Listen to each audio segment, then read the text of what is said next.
Race and technology, they're both very relevant issues in today's society, but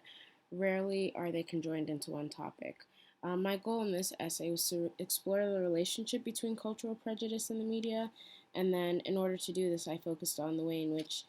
groups, specifically racial groups, are portrayed in the media, and how these portrayals impact the way that society views these specific groups. The main television show that I plan to focus on is the 1980s show, The Cosby Show. So this show had a great impact on the way African Americans were portrayed to the rest of the real world, to the rest of the world, and it's still relevant today. The first article that I found in starting my research was an article posted by the Howard Journal of Communications titled "The Social Construction of the African American Family on Broadcast Television: A Comparative Analysis of the Cosby Show and Blackish." Um, in that article or journal, it said many studies indicate that non-minorities that do not interact with African Americans receive their information from media outlets, especially broadcast media. This almost perfectly serves as evidence for the very issue that I'm trying to tackle in my essay, which is how, um, which is basically that I found support for the issue that I was trying to tackle. Um, so the next step in the exploratory process was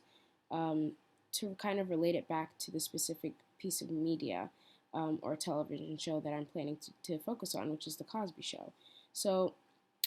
in doing my research, I found a scholarly article written by a doctoral candidate from Indiana University named Timothy Havens. Um, in his article, he stated the biggest show in the world, or in his article, the biggest show in the world,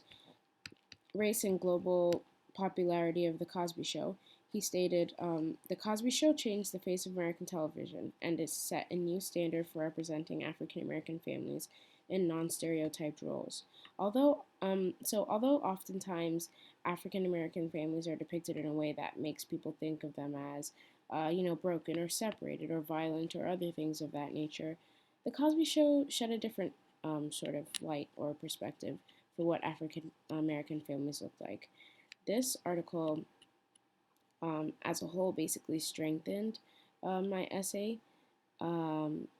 because it supported my argument that the Cosby Show did have a positive impact on the way in which African Americans were characterized, which is a big part of my essay. So the last step to the exploratory process for me, I'd say, was the most difficult and complex. After finding all the previous information,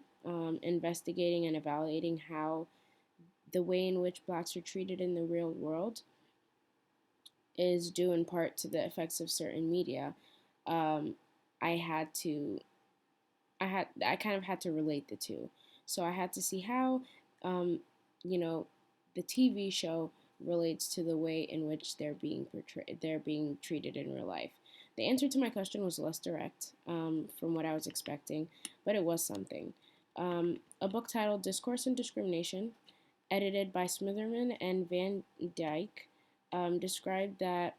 although there are some real victories for blacks in America during that time, during the Cosby Show era, um, the situation was one that was much more complex. So it could not simply be fixed by one or two TV shows that depicted blacks in a good way. So this caused me to realize that yes, the TV show did have did and did play a role in changing the mindsets of people, but it didn't fix the problem of the way African Americans were being treated or are being treated due to the way that they're depicted on social media, or not social media, on media in general. Um, so, in conclusion, in all, the exploratory process was long and it was complicated, but I was able to see the complexity to the relationship between media and its impact on society. I was able to see that there was evidence that media doesn't impact the way people view others, and then I was able to relate that to the Cosby Show, and then I was able to see how exactly I could relate that to the real world.